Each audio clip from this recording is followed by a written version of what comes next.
And 1 second. All right. Good evening, everyone, and welcome to another broadcast of Project 365, where we bring hope, encouragement, and inspiration to the entire world. I will be your host this evening, Takira Swan. And before we get started, as always, I want you guys to please go to our YouTube page, like, share, subscribe, because that is how you help us spread hope, encouragement, and inspiration to the entire world. Now, to this evening's guest is Mr. Robert Tyree. How are you doing, Robert? I'm doing well. How you guys doing this evening? I'm good. So I've known Robert for quite some time. I've actually known him since high school. And it's so funny because this is our first time actually conversing with each other since high school. So it's been a long time. It's a pleasure to have to see you, and thank you for allowing me to come on your show today. No problem. So tell us a little bit about yourself and then tell us what you've been doing in your community. All right. So my name is Robert Tyree. I am from Baltimore, Maryland. I know you from our high school. I don't know if I can say that. Eastern Tech from back in the day. I started off Eastern Tech. My major was culinary arts. After a couple of years from Eastern Tech, I decided to go to community college. So I went to Essex Community College. So I'm homegrown. Studied general studies. I wasn't sure which pathway I wanted to travel. Decided to work, step into the corporate world. So I worked for a company called Auntie Anne's Pretzel, which everybody loves, Auntie Anne's, at the White Marsh location. And I became a store manager and decided to become a traveling manager as well. During the midst of that, I decided to actually shift gears and try to find my passion. I love working with the youth. I was doing it inside my church as a youth leader. And I know I wanted to work with children all my life because I had so many mentors pour into me. So I wasn't sure which avenue I wanted to travel. And I decided to become a substitute teacher. So I started working for several schools, and I had the opportunity to actually enter into this program called BCTR, which is a Baltimore City Teacher Residency program that allowed me to place myself in the classroom. So for the last 3 years, I've been a Baltimore City Public School teacher, and it's been amazing. It's been a lot of life lessons, just trying to figure out which way I really want to truly impact my community and the world. So during the midst of our COVID, I decided to just take a chance on myself. So I was telling you earlier that me and my friend decided to actually collaborate, and we create this opportunity called the Refresh Project. So the Refresh Project is basically an opportunity for individuals to partner with other individuals who just love to get back to the community. So we started our first project doing basketball. So I am actually a basketball coach. I am a basketball skill trainer, and what better way to ignite my passion with others by doing something I love. So we did a basketball clinic last year in the month of January during COVID, like in the midst of COVID, and we were able to successfully do a 2-day event, which was for ages from 8 to 10 and also 11 to 13. We had 2 days where we just had impact for moments of just basketball, guest speaker, prizes, giveaways, and it was successful.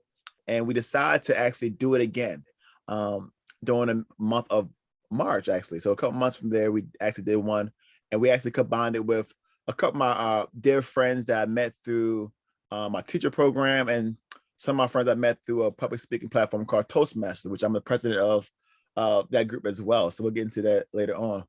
But we decided to combine our passions and loves, and we decided to do a part 2. So basically it was basketball again for individuals through the same age groups, but we also had a women's empowerment project going on at the same time. So I had a opportunity to help my friend reintroduce the world to Demonair. Her name is Shauna Steph Jones, and she's a engineering major, but she's actually she was a patent officer, but now she actually is in charge of this company, which is doing amazing. She has some other projects going on. So I think I won't say too much because I let her come on maybe in the future to share her amazing idea. But also another friend, Natasha Brown, who is a teacher as well. And along with my friend named Ryan Dunson, who from Hometown Lenders, we actually came together with Middle River Baptist Church and just put on another opportunity for girls and boys. So our whole mindset is how can we create different opportunities that young people have not encountered or not used to. So like engineering is something that most of our individuals with colored skin are not introduced to at a young age. So what better way to see someone who's fashionable, who is smart, intelligent, that looks just like them, to let them know that they can do these things and much more. So amazing event.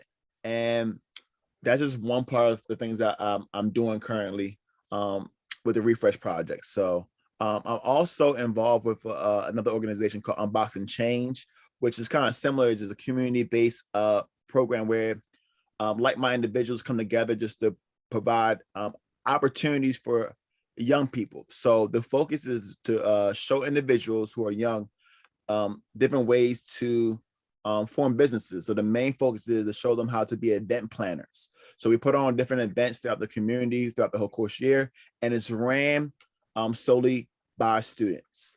So we recently just had an event that took place outside, which was a Black entrepreneur event, and individuals just came by just to see what kind of products, but everything is ran by students. We're inside the classrooms. We created a program called Black Men Read, where African American men from across different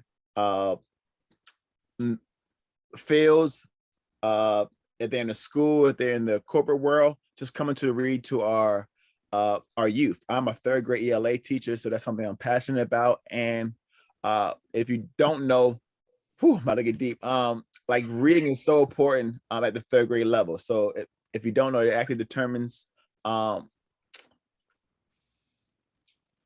if they're gonna build jails or not, depending on the literacy rate.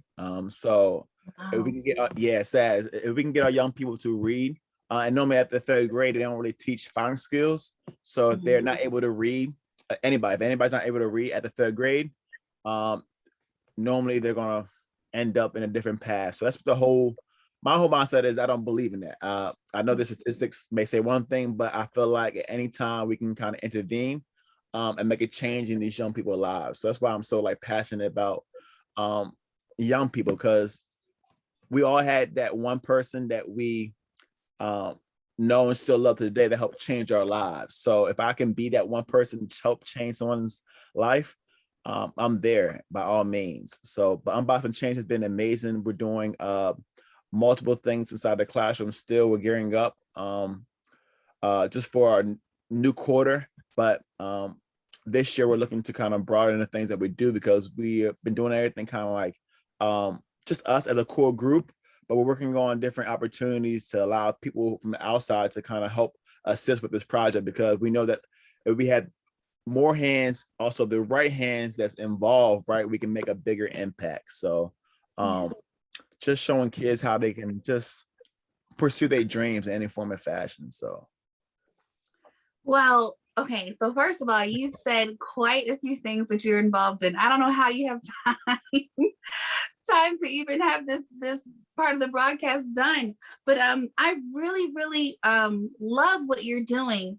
And when I was looking on your page and I was seeing some of the things you were involved in, I didn't even know the extent of your involvement in the community. So I think that's really good.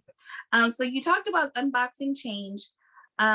Before we continue, is there a way that maybe someone who wants to get involved with you guys with Unboxing Change can contact you to start? Yeah, so we actually have a meeting that we meet every single week where we just discuss opportunities that this collective is doing. So we have so many individuals where certain individuals are actually giving back to the homeless by serving them. We have done another project where we gave back to the homeless by giving like suits, ties, and suiting them and giving haircuts as well. So if you're interested in just giving back to the community, as young people or old people, you can actually send me an email at robertyree123 and then I can send you the information so you guys can come to our meetings. So the meetings are open to the public, and then there's opportunities for you to listen in and just give your input and see if it makes sense for you to help us in our mission. So Awesome. I'll make sure I put that email in our comment section. So also, can you talk about, let me see, I don't want to mess it up, the name. Did you talk about Fresh to the Soul? Yes, please talk about Fresh to the Soul. What is that? Fresh to the Soul. So Fresh to the Soul is actually it started off as a basketball training business. It was a name that the Lord gave me a couple of years ago. I desired to actually have my own sneaker store. So if you guys don't know, I used to work for Finish Line a couple of years ago. So I have a passion for sneakers.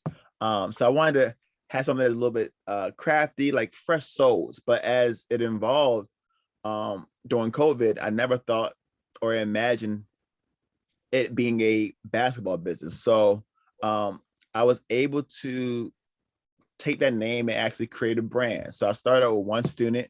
I also coach basketball at KSGS, Kearney Shepherd Day School in Pikesville. I got my first start a couple of years ago. So my students wasn't able to actually go to camp 2 years ago. So I said, you know what?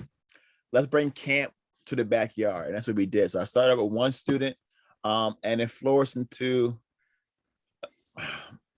a couple, I don't say a couple hundred, but we'll say we have a lot of students that we're impacting inside Baltimore County and Baltimore City. So Fresh to the Soul, the concept or the name is just having a fresh thoughts, a fresh lifestyle, which is involved in fresh food, fresh mindset, just renewing it every single day. So everything that we do, we quote unquote, as the old people would say, stay fresh.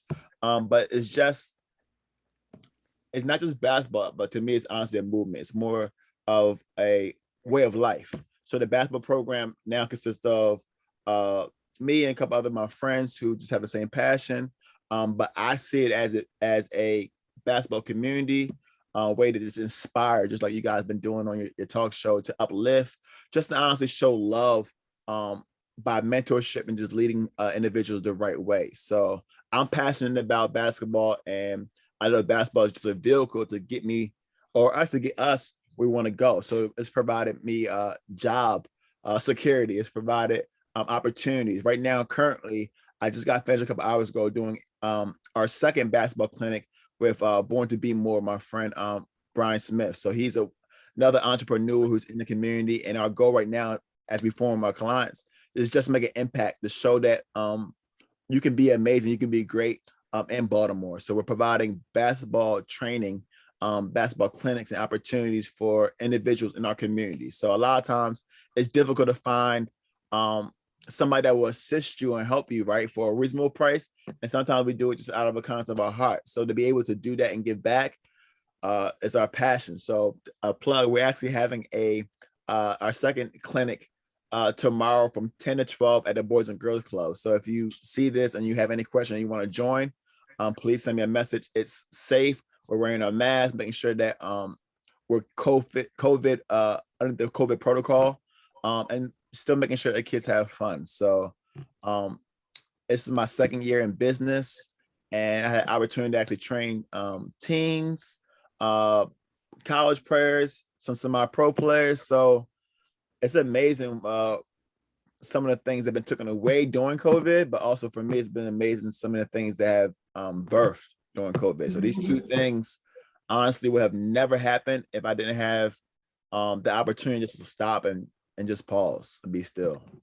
I'm so glad you said that. Like, okay, so you didn't even watch our broadcast we had at 1. I know you were working, but we talked about just taking time out to stop and talk to yourself and reflect and think. And one positive thing that's come out of the pandemic is it's allowed a lot of people to do that. We're always on the go.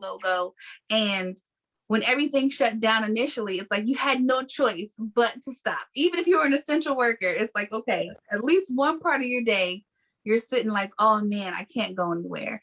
So I'm so happy that um, you took time out to turn this whole situation that we've all been in, a worldwide pandemic, and make it purposeful and something that would impact our youth. I think that's amazing. I just want to talk to our or mention to our viewers out there, anyone who has children, nieces, nephews, kids in a neighborhood, anything like that. I don't think people really understand the power of sports.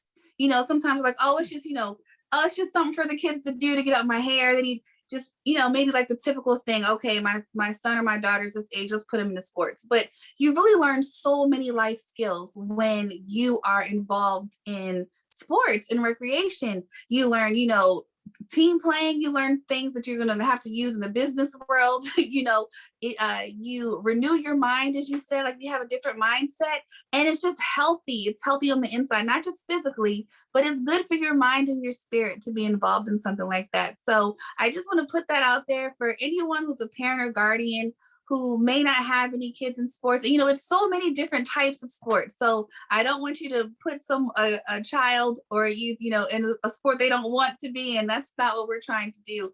But it's just so many positive benefits to being involved in a sport.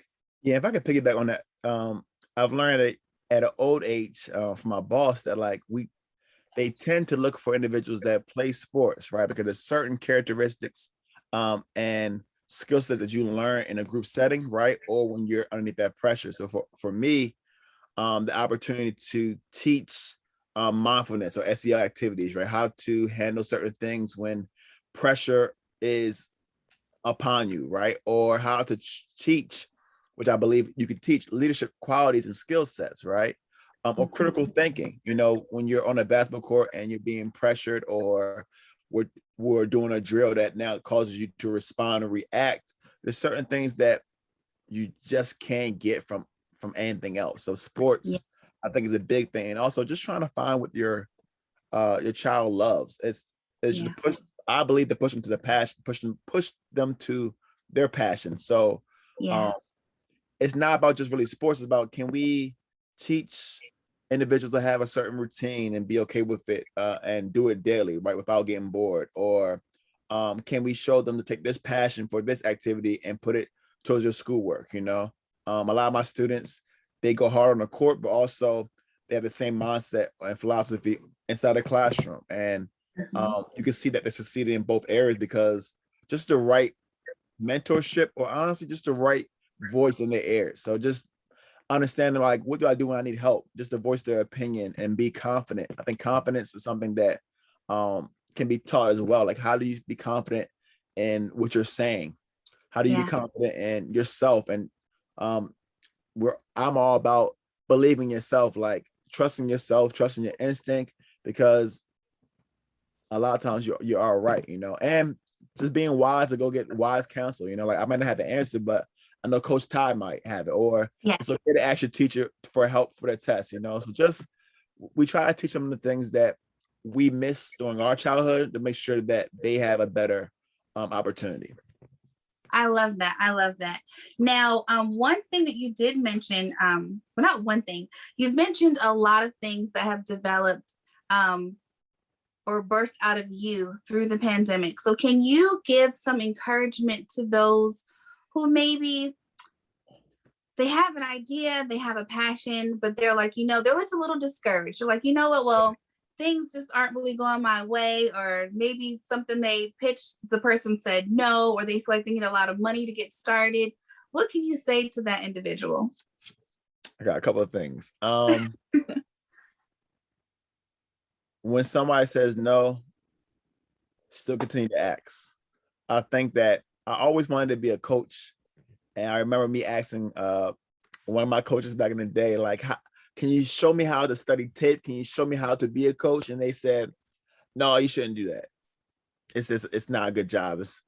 And if I would have stopped, which I almost did, honestly, I wouldn't have the freedom and opportunity to do what I desire and I love truly. They always say, like, work your 9 to 5 and then work on your dream. do that. Like allow your 9 to 5 to fund your passion. And if you have dreams, right? I believe in like dreams and vision. I believe like if I don't think God gives you anything just for any reason, you know, like it's for a purpose or it's for honestly, it's not even really for you, it's for other people, you know. So it's like if you don't get to that thing, you can't help a whole nother generation of people. So don't stop, like run after that. Like don't walk to your dream, chase it down. And I can say that because man, I'm still walking slowly on a dream or a vision that's already been given to me prior. Like he doesn't give you vision, he gives you a vision and a dream, but also he'll give you the vehicle to do it. All you gotta do is say yes. Like just Yes, say yes, yes. yes. Say yes. And like if I've heard the gentleman who just passed away, like named Virgil, who's like an artist, off white. He's like, if you have an idea, do it right now. Like, don't do it tomorrow. So, like for me, I'm trying to practice that habit of tomorrow is not promised. Like, let's do it now. Figure out the way to fund things. If you got to sell your shoes, if you got to work a part-time job, if you got to do Uber Eats, like whatever you do to like, you need to get that funding. There's also like, I think networking is the biggest thing that I've learned throughout the course of this last 2 years, because there's people who have the same idea that will show you the way. There's also people that will fund your idea. Also, I think the last thing I would say is make sure you have a mentor. I think that having the right person in your ear, in your corner that believes in you, even when you don't believe in yourself, is so big. Also be teachable. You can have a mentor and have the right person on top of you, but if you're not willing to listen and submit and follow those directions, then you won't get what you want. So it's a lot of beating his flesh up, you know, to get what you truly desire, what you want. So, but if you do that though, man, sky's the limit. Just, I think my friend asked me the other day, like, what if you do make it? So what if Exactly. and if you mess up, you still have time to go try it again. So don't be scared. I think the only thing that we are fighting against, even with COVID, is fear. The fear of the unknown. So definitely. Get out, you know. Hope So that helps. to our viewers out there who watch us daily, I know that he has just said some things that you have heard on this broadcast before. So you know it's true. I'm telling you, if people from all different walks of life are telling you some really good life advice, it's so important that you just listen to it and just try. If you have a dream, a vision, a passion, it doesn't matter if everybody that you know has tried it and failed. No, it's for you to do. If you can't stop thinking about something, that's what you're supposed to do. And I just want to encourage people to do that. You don't have to be a millionaire, a billionaire. You just have to know the right people, okay? And when you do what you're supposed to do, God puts those people, I believe, God puts those people in your place. And like he said, you just go after that passion, just run after it, because people really are waiting for what you have to offer. And that is something that we really do say a lot here on this broadcast. All year, we're coming to a close for our broadcast this year. And all year, we've just been trying to teach people and show them that, you know, it's not too late to be your best self. And you really can do anything you want to do. You just have to go after it and just believe in yourself. It's all about your mindset and your spirit. When you reset that and get on the right path, I'm telling you, just like Robert said, nothing is impossible. It's not. And let me just make sure I did not forget anything here. I don't think I did. But Robert, it's been so good to talk to you. You've been doing some big things. I thank you, because in the midst of it, I'm just doing what I plan to do every single day. So like for someone else to acknowledge it, to say, hey, listen, you're doing an amazing job. It makes me smile. And like, okay, I appreciate someone acknowledging it. But let's just work harder, you know. So I thank you so much. So I truly do believe this is the beginning for you, which is why I just wanted to have you on the broadcast, because you're a perfect example. And a lot of times, you know, we've had a lot of women on our broadcast. We've had men too, but we've had a lot of women who do a lot of big things in the community. But it's not too often where you find, you know, a lot of men of color doing something in their community. So we have definitely put that out here on our broadcast this year. And here's just another young man who is doing quite a few things. It's not just one thing. He's like, I wrote it down. You have like 3-4 things that you've got your hands in, and you're doing it well. So I truly do believe this is the beginning for you. And anyone watching this, if you want to collab with Robert, if you have, you know what, I got someone who can do funding for this, or I have a passion for this as well, hit Robert up on that email. We put it in the comment section. There really is no limit when we all work together. So don't watch this and say, oh, I want to do that too. No. You still can. Call them up, email them, collaborate. Let's work together, because there's so many youth, so many individuals that can be impacted by just being kind and being what you're passionate about and being who you are. That's all this is about. You have anything else you want to say before we close? No, I just want to say, man, thank you guys for the opportunity, and I can't wait to see this next year, 2022. Is that what it is? Well, see, I don't even know. See, and I don't even know what we're doing. I have to, the year's coming to an end. It's going to be bittersweet. I'm not even sure what we're going to do with this project for next year, but I'll talk to the big boss, Miss Portia Wheatley. Let's give a shout out to her. Hello, Miss Portia Wheatley. Yes, thank you so much for letting us have this time for this broadcast to just showcase a good man, a man of color who's doing so good in the community and doing some good things.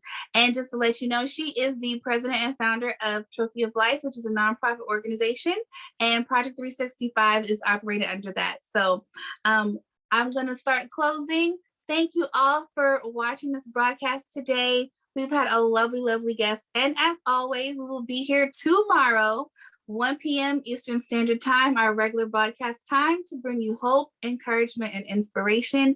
And I will see you later. Have a great evening, guys.